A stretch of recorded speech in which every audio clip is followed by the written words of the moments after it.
je m'appelle Jeanne Perrin, je suis professeure de médecine de la reproduction et du développement à la fac de médecine de Marseille. Ma spécialité, c'est la biologie médicale et je m'occupe en fait du laboratoire d'assistance médicale à la procréation du CHU La Conception aux hôpitaux universitaires de Marseille. Pour les couples infertiles qui consultent notre centre d'assistance médicale à la procréation, on a mis en place une structure, une plateforme en fait, qui permet de détecter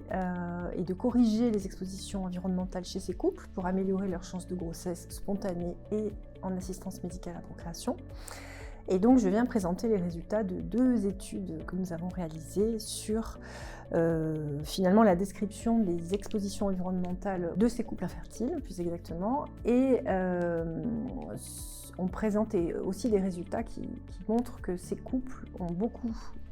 d'expositions environnementales qui peuvent être toxiques pour leur reproduction et que finalement il y en a qu'à peu près la moitié d'entre eux qui sont conscients de ces expositions. Donc en fait, qu'est-ce qu'on montre principalement dans les résultats qu'on présente dans ce congrès? On parle d'abord du fait qu'on a évalué les expositions à des facteurs environnementaux toxiques pour la reproduction chez ces couples infertiles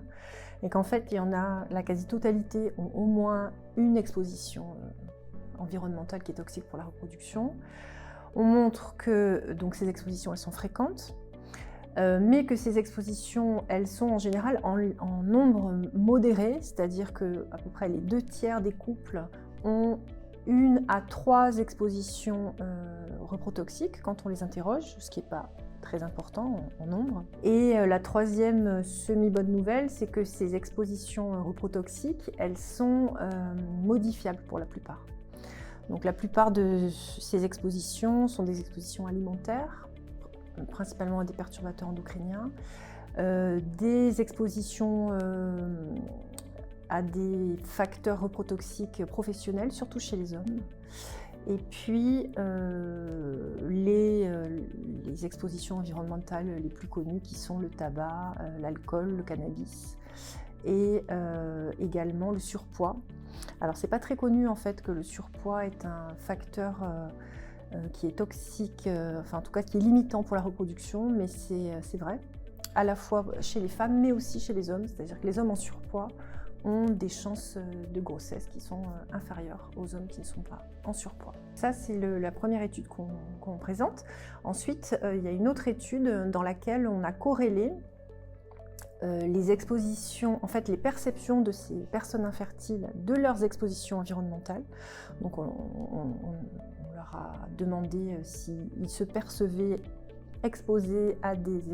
facteurs environnementaux toxiques pour la reproduction. On leur a fait remplir un questionnaire pour voir quelles étaient leurs connaissances sur les facteurs environnementaux reprotoxiques.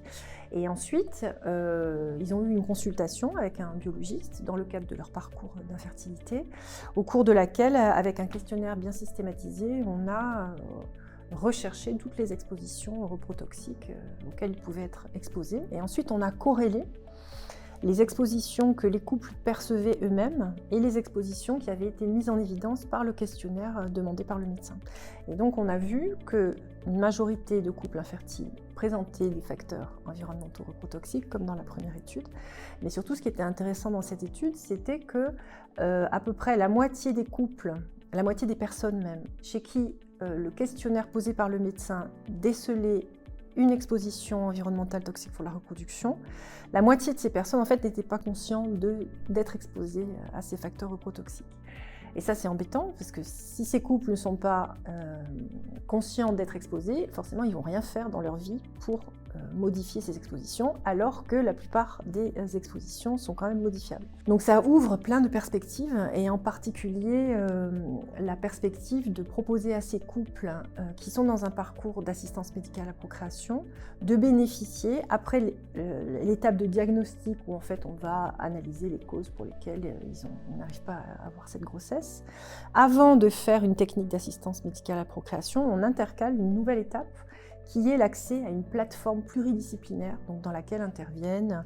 donc, bien sûr des gynécos, des biologistes de la reproduction, sages-femmes, infirmières, médecins du travail, médecins addictologues, diététiciens, psychologues également pour le stress. Et toute cette plateforme pluridisciplinaire, elle va détecter toutes les expositions reprotoxiques des 2 membres du couple, leur proposer des solutions pour améliorer ces expositions et ensuite les suivre pendant quelques semaines pour s'assurer que tout rentre bien dans l'ordre avant que ce couple commence les traitements d'assistance médicale à procréation. Et l'objectif, c'est de voir si cette intervention où en fait on améliore l'environnement global de l'homme et de la femme, ça permet d'obtenir de meilleurs résultats en assistance médicale à procréation et même d'obtenir des grossesses spontanées.